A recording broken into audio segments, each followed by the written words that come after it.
Hello everybody. Hey, look at the size of this horseradish. I planted this here. I had like 4 roots to plant, so I planted them on a 6-foot wide bed and they went absolutely crazy. That's the biggest horseradish I've ever seen. But I want to talk to you about bed size because we're going to start talking about double digging. I'm going to give you a demonstration in double digging, but we need to kind of talk about what size beds. How wide should you make them? And everybody has a different preference. If you're someone that is maybe on the shorter side, you might want a bed that is skinnier, so it's easier for you to reach into the middle.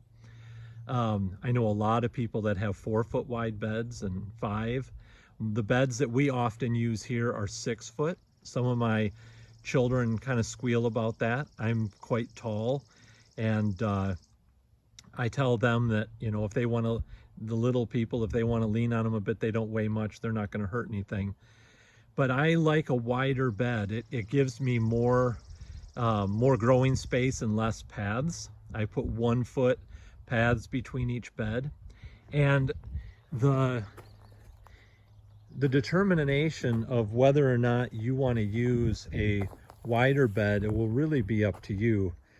If you have a lot of space and space just isn't even something you need to think about, then, I would say make bigger paths and make beds that are not quite as wide. If your space is really, really limited, you may want to go a lot wider so you can grow as much food as possible.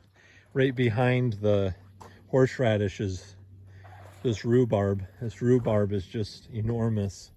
These are first year roots planted here, so I didn't cut a lot. I wanted the plants to get well established, and they've certainly done that.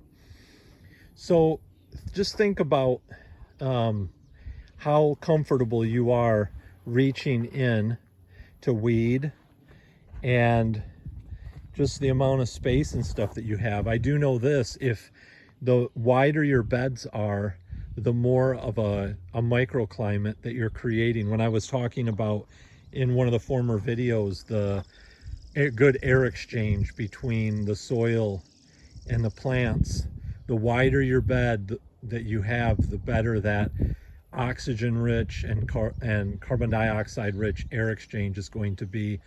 The more spread out your plants are and the more soil that's exposed, the more the less it's gonna be as rich. So just some thoughts for you to consider.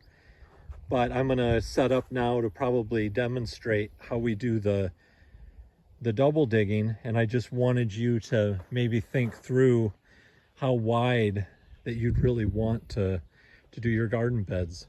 So okay, I hope this was a blessing. Take care. Bye-bye.